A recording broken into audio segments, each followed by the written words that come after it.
नमस्कार। देश दिन भर देख रहा है आपके साथ मैं हूं ऋतु। बुलेटिन की शुरुआत करेंगे बड़ी खबर के साथ। दिल्ली से बड़ी खबर, जहां देश को जल्द मिलेगा नया पीएमओ। केजरीवाल सरकार ने मंजूरी दे दी है। परियोजना स्थल से 173 पेड़ों के प्रतिरोपण को मंजूरी दी गई है। और इसी के साथ ये बड़ी खबर दिल्ली से, जहां परियोजना स्थल से 173 पेड़ों को प्रतिरोपण की मंजूरी दे दी गई है। केजरीवाल सरकार ने ये बड़ी मंजूरी दे दी है। बड़ी खबर दिल्ली से आपको बता रहे हैं। परियोजना स्थल से 173 पेड़ों के प्रतिरोपण को मंजूरी दी गई है। दिल्ली से बड़ी खबर, जल्द मिलेगा नया पीएमओ, देश को इसका लाभ मिलेगा। केजरीवाल सरकार ने इस पर मंजूरी दे दी है। परियोजना स्थल से 173 पेड़ों के प्रतिरोपण को मंजूरी दे दी गई है। दिल्ली से यह बड़ी खबर, देश को जल्द मिलेगा नया पीएमओ।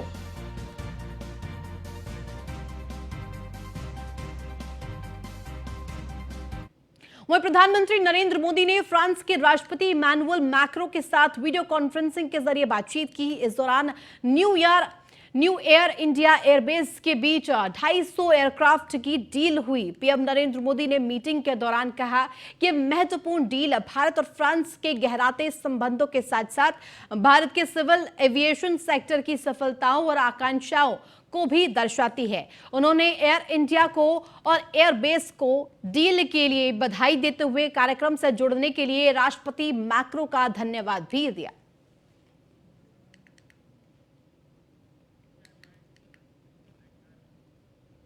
वहीं बीबीसी के लिए दिल्ली और मुंबई स्थित ऑफिस पर इनकम टैक्स डिपार्टमेंट की छापेमारी चल रही है। आयकर विभाग की टीम अभी भी बीबीसी ऑफिस में है और छापेमारी प्रक्रिया जारी है। आईटी डिपार्टमेंट के अधिकारी बीबीसी के ऑफिस में कागजों और कंप्यूटर के डेटा को खंगाल रहे हैं।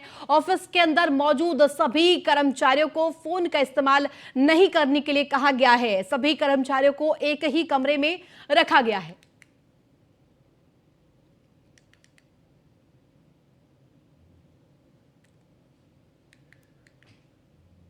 वहीं पुलवामा हमले की चौथी बरसी के अवसर पर जम्मू कश्मीर के शहीदों को श्रद्धांजलि दी गई। इस दौरान सीआरपीएफ के अधिकारियों ने वीर जवानों को नमन किया। बता दें कि 14 फरवरी 2019 को जैश ए मोहम्मद के एक आतंकवादी ने श्रीनगर जम्मू नेशनल हाईवे पर केंद्रीय रिजर्व पुलिस बल के काफिले पर आत्मघाती हमला किया था। इस हमले में सीआरपीएफ के करीब 40 जवान शहीद हो गए थे।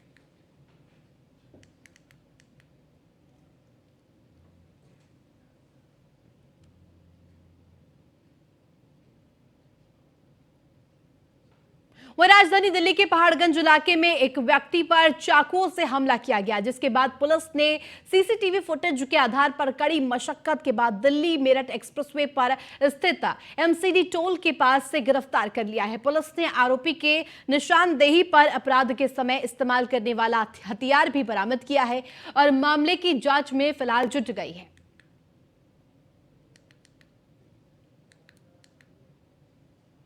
वहीं दिल्ली के प्रेमनगर थाना इलाके से रिश्तों को शर्मसार करने वाला मामला सामने आया है। आरोप है कि प्रेमनगर के इंदिरा एन्क्लेव में एक शख्स ने शराब पीने का विरोध करने पर 90 साल की अपनी दादी की गला दबाकर हत्या कर दी और विरोध करने पर उसने अपने पिता को भी बुरी तरह से पिटाई कर डाली। बताया जा रहा है कि आरोपी युवक नशे की हालत में घर में लड़ाई झगड़ा किया करता था। फिलहाल पुलिस ने आरोपी को गिरफ्तार कर लिया है और मामले की जांच में जुट गई है।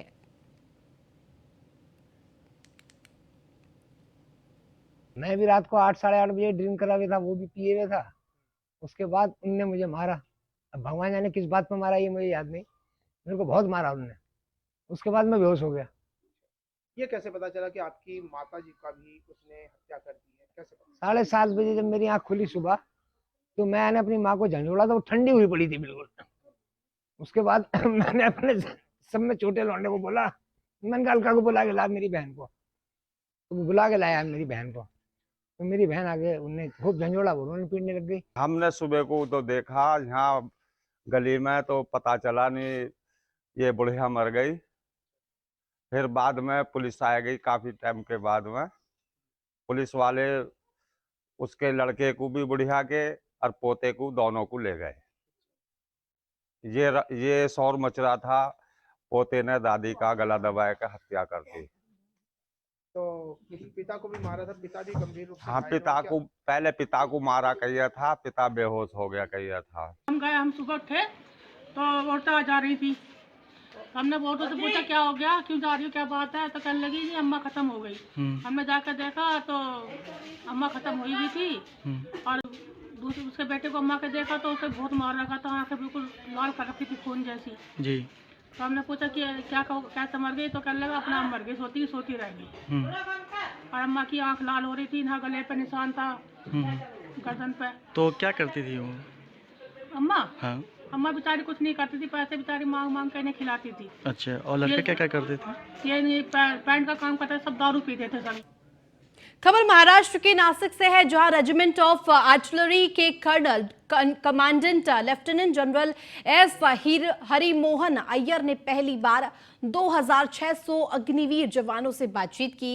अय्यर ने नासिक रोड आर्टिलरी सेंटर के ज्ञानी स्टेडियम में प्रशिक्षु अग्निवीर टुकड़ी के साथ लगभग 1 घंटे तक बातचीत की। इस दौरान उन्होंने अग्निवीर जवानों से सैन्य अनुशासन और देशभक्ति पर चर्चा की। अय्यर ने कहा कि मुझे विश्वास है कि सभी अग्निवीर भारत के अच्छे और सक्षम आधुनिक सैनिकों के रूप में देश की सेवा में अपना योगदान देंगे।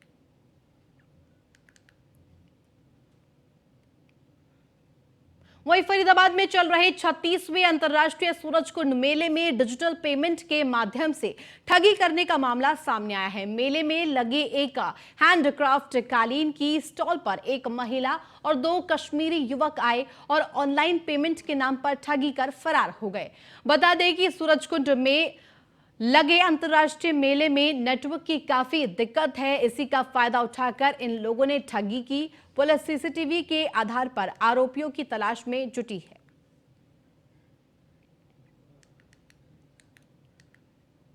खबर फरीदाबाद के बल्लभगढ़ से है, जहां सूरजकुंड का मेला देखा जा रहा है। सरपंच एसोसिएशन के प्रधान सूरजपाल का आधा दर्जन से ज्यादा सरपंचों को पुलिस ने थाने में नजरबंद कर लिया है। करीब 3 घंटे तक सभी सरपंचों को थाने में ही नजरबंद रखा गया।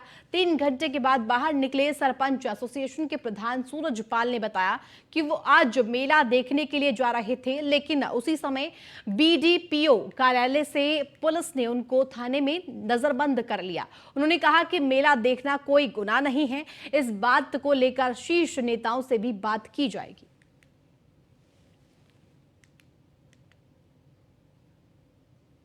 वहीं बिहार विद्यालय परीक्षा समिति द्वारा आयोजित मैट्रिक परीक्षार्थियों के लिए रेलवे ने मोकामा पटना मेमू ट्रेन को अस्थायी ठहराव बनाया है।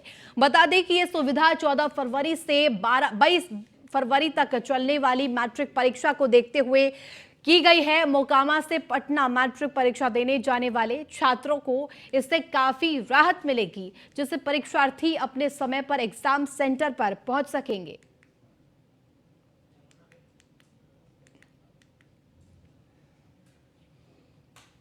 खबर बिहार के औरंगाबाद से है, जहां नगर थाना क्षेत्र ने एक अनियंत्रित ट्रक ने बाइक सवार युवकों को रौंद दिया है। इस दुर्घटना में 3 लोगों की मौत हो गई है और एक व्यक्ति घायल हो गया है। हादसा इतना दर्दनाक था कि बाइक सवार लगभग 2 किलोमीटर तक घसीटती रही। वहीं ट्रक चालक ट्रक छोड़कर फरार हो गया। घटना की जानकारी मिलते ही आसपास लोगों की भीड़ जुट गई और मौके पर पहुंची पुलिस ने शव को पोस्टमार्टम के लिए भेज दिया है और मामले की जांच पड़ताल में जुट गई है।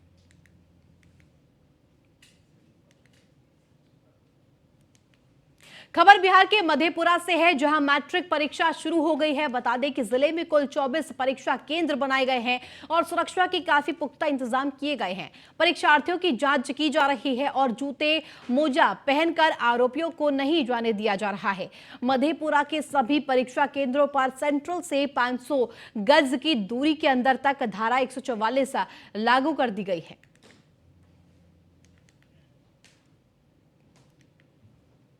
बिहार में मैट्रिक परीक्षा शुरू होने के साथ ही भागलपुर जिले में भी 57 केंद्रों पर मैट्रिक परीक्षा प्रारंभ हो गई है, जहां 48,784 परीक्षार्थी शामिल होंगे। इसके लिए भागलपुर शहरी क्षेत्र में 41, नवगछिया में 9, कहलगांव में 7 केंद्र बनाए गए हैं। वहीं कदाचार मुक्त परीक्षा संपन्न कराने को लेकर सभी केंद्रों पर मजिस्ट्रेट के साथ पुलिस बलों की तैनाती कर दी गई है। सभी केंद्रों पर सीसीटीवी कैमरे और वीडियोग्राफी व्यवस्था के साथ 144 धारा लगाई गई है। इस दौरान डीएम सुब्रत कुमार सेन ने कहा कि समय से पहले परीक्षार्थियों को केंद्र पर जाना है, जबकि बिहार के बेटी बचाओ बेटी पढ़ाओ योजना काफी सार्थक साबित हो रही है।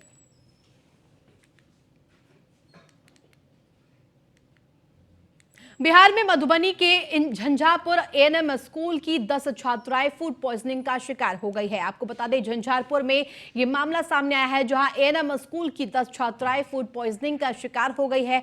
जानकारी के मुताबिक हॉस्टल के मेस में मछली बनी थी, जिसको खाने के बाद 10 छात्राएं अचानक उल्टी करने लगी और बेहोश हो गई। एएनएम स्कूलों के प्रबंधन द्वारा छात्राओं को अस्पताल में भर्ती कराया गया और सभी का इलाज जारी है। 3 छात्राओं की हालत फिलहाल गंभीर बताई जा रही है। डॉक्टर अमित प्रकाश ने बताया है कि लक्षण फूड पॉइजनिंग के ही हैं। खबर बिहार के औरंगाबाद से है, जहां सीएम नीतीश कुमार समाधान यात्रा पर बारोड प्रखंड के कंचनपुर आए हैं। मुख्यमंत्री नीतीश कुमार ने कंचनपुर ग्राम पंचायत के पंचायत सरकार भवन का उद्घाटन किया। साथ ही जिले के अन्य 7 नवनिर्मित पंचायत सरकार भवनों का भी उद्घाटन किया। इस दौरान औरंगाबाद के जिलाधिकारी सौरभ जोरवाल ने पंचायत सरकार भवन पर उपलब्ध सेवाओं के बारे में मुख्यमंत्री को जानकारी दी। समाधान यात्रा के दौरान कंचनपुर में 1 दर्जन सरकारी विभागों द्वारा उनके द्वारा दी जाने वाली सेवाओं और उत्पादों का स्टॉल लगाया गया था। जीविका कार्यालय के स्टॉल में जीविका समूह द्वारा बनाए जाने वाले उत्पादों का प्रदर्शन किया गया।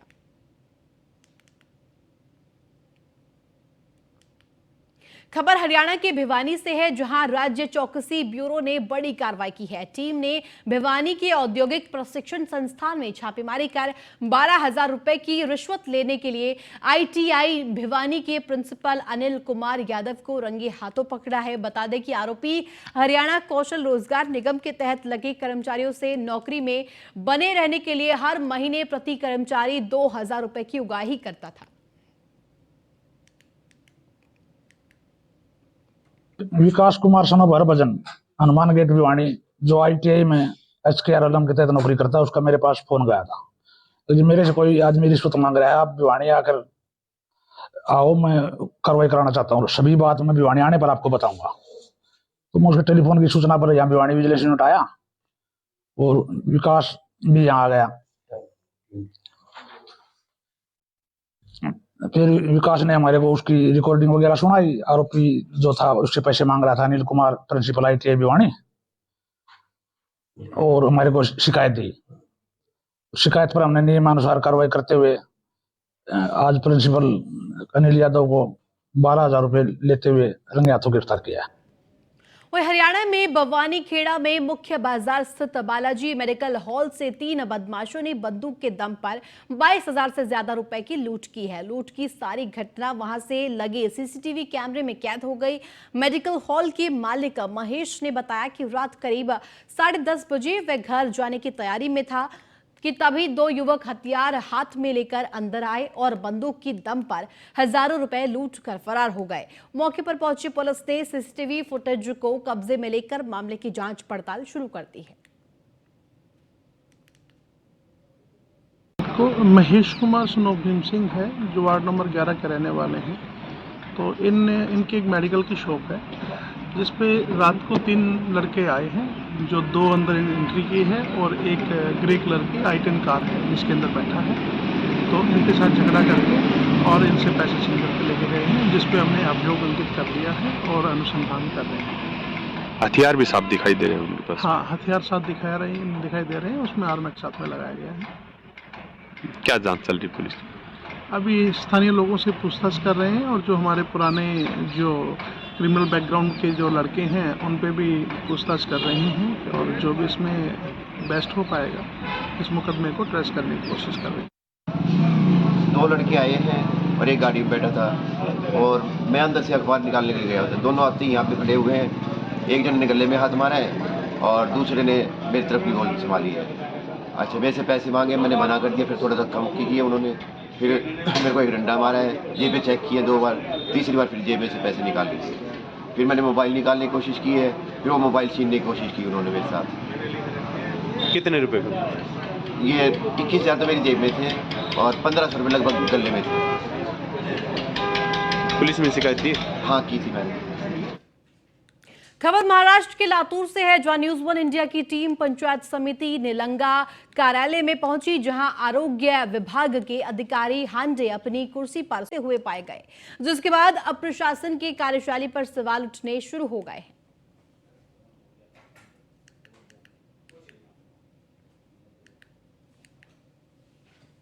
यूपी का बुलडोजर पूरी दुनिया में प्रदेश की ब्रांडिंग कर रहा है, लेकिन अफसरशाही की मनमानी ने इसे यूपी ही बदनाम कर दिया है। मामला कानपुर देहात का है, जहां अतिक्रमण हटाने पहुंची राजस्व विभाग की टीम के सामने ही मां बेटी जिंदा जल गई और अधिकारी खड़े होकर तमाशा देखते रहे। वो दोनों जलती रही और अफसर तमाशा देखते रहे। वो चीखती और चिल्लाती रही, लेकिन अफसर के दिल नहीं पसीजे।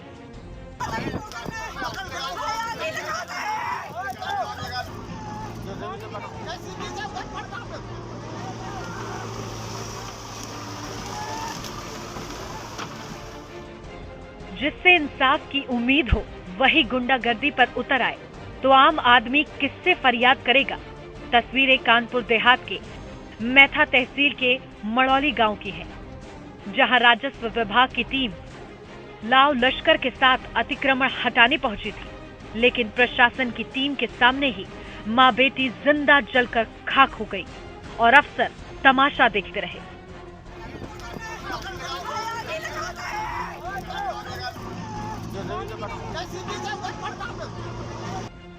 तीन चार लोग मतलब जो है हम लोग अंदर रहा, SDM साहब, लेखपाल कानून को और ये मतलब फोर्थ राय मैंने इनकी रूरा की, हमारे गांव के आए कम से कम 6-7-8 लोग, हमारा जो विपक्षी पार्टी है वही आके बोले बंद कर देंगे, तो हमें अंदर मतलब अंदर कर दिन हम हो गई यहाँ और लगा देने आगे अब लगा दिन तो कई सौ जो है हम इधर उधर करके निकल आए और जब निकले तो JCB दबवा दी दबा जिस घर में आप लोग घुस गए थे, हाँ, बंद करा दिया हाँ JCB थे जो है अंदर मतलब जो है दबा दी और दबा के ये लोग सबको भाग ठाड़ एकदम। हाँ, आग कैसे लगी?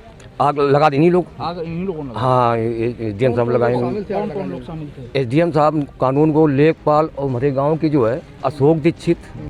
प्रशासन का दावा है कि गाँव के रहने वाले कृष्ण गोपाल ने ग्राम सभा की जमीन पर कब्जा करके झोपड़ी डाल रखी थी, जिसकी शिकायत मिलने के बाद राजस्व विभाग की टीम तहसील से मौके पर पहुंची।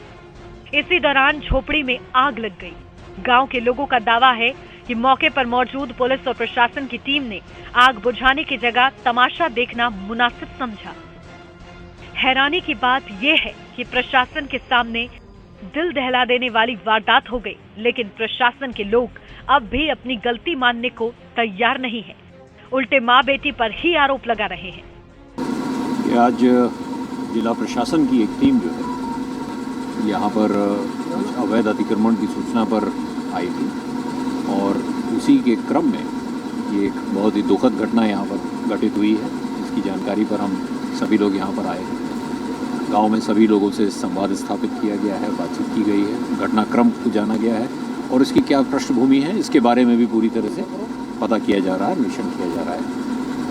घर वाले जो हैं, जो पीड़ित पक्ष है, उसकी जो भी वो तहरीर देंगे उस तहरीर पर कार्रवाई करते हुए जो विधिक कार्रवाई आगे की जानी है वो सख्ती से की जाएगी, किसी भी दोषी को इसमें छोड़ा नहीं जाएगा। जो एक घटना हुई है बहुत ही दुखद घटना है इसमें और पूरा परिवार के साथ संवेदनशीलता सभी लोगों का है और आप देखेंगे तो यहाँ पे सभी लोग हैं इसमें, उस परिवार के इसको देखते हैं और इसका जो घटना घटी है, क्या घटनाक्रम रही है और क्या इसके लिए कारण रहे हैं और कैसे ये घटना हुई है, उसके लिए जो है जांच कराई जाएगी और इसमें जो भी दोषी होगा तो उनके खिलाफ सख्त कार्रवाई की जाएगी और जो भी मदद उस परिवार को मिलना चाहिए, देना चाहिए, वो भी जो है प्रशासन और शासन के द्वारा जो है वो सभी मदद जो है इस परिवार को उपलब्ध कराया जाएगा। और डिटेल इंक्वायरी के बाद जो भी इसमें गलत पाया जाएगा तो उसके खिलाफ जो भी नियमानुसार कार्रवाई है, प्रभावी कार्रवाई इस पर की जाएगी। और परिवार को भी जो है जो भी सुरक्षा परिवार को भी चाहिए, सुरक्षा भी जो है परिवार को उपलब्ध कराया जाएगा। इस पर सभी वरिष्ठ अधिकारी भी यहाँ पे साथ में हैं और माननीय जनप्रतिनिधि भी यहाँ पे साथ में हैं। ये वही कानपुर देहात है जहाँ के डीएम के डांस का वीडियो कुछ दिन पहले ही खूब वायरल हो रहा था। यानी अधिकारियों की तो फुल मस्ती है, मगर आम इंसान की जान सबसे सस्ती है। सवाल उठता है कि क्या अधिकारियों के इस रवैये से सरकार की छवि खराब नहीं हो रही? Bureau report, news 1 India. सरकार चाहे जितनी कसरत कर ले, प्रशासन चलाने का काम नौकरशाही का है। और अब जब वही नौकरशाही ये ठान कर बैठ जाए कि उसे हाथ पैर नहीं चलाना है, अपनी मनमानी करनी है, तो सरकार की छवि पर सवाल उठने तय है। मां बेटी के जिंदा जल जाने के मामले में योगी सरकार एक्शन में है, लेकिन सवाल उठता है कि सिर्फ मुख्यमंत्री के संवेदनशील होने का क्या फायदा जब अधिकारी सुधरने का तैयार ना हो, सुधरने के लिए आगे ना बढ़ रहे हो।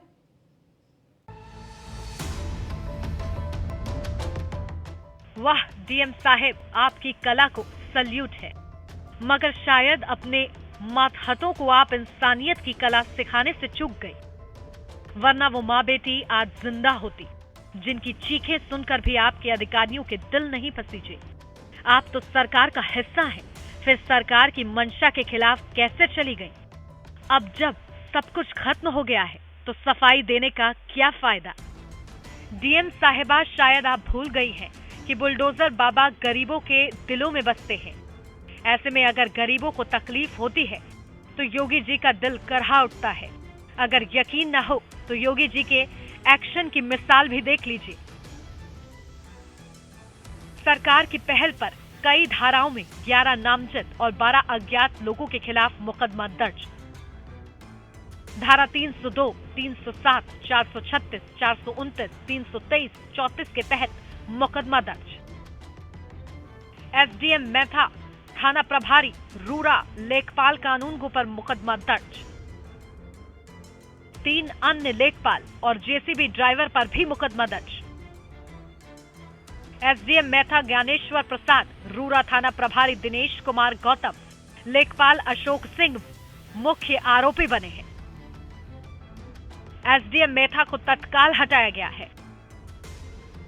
संबंधित आरोपियों की जल्द गिरफ्तारी के आदेश दिए गए। यानी सरकार ने अपना काम किया है। आला अधिकारी गांव में डेरा जमाए हुए हैं, मगर जो बीत गया उससे आगे सबक लेना जरूरी है।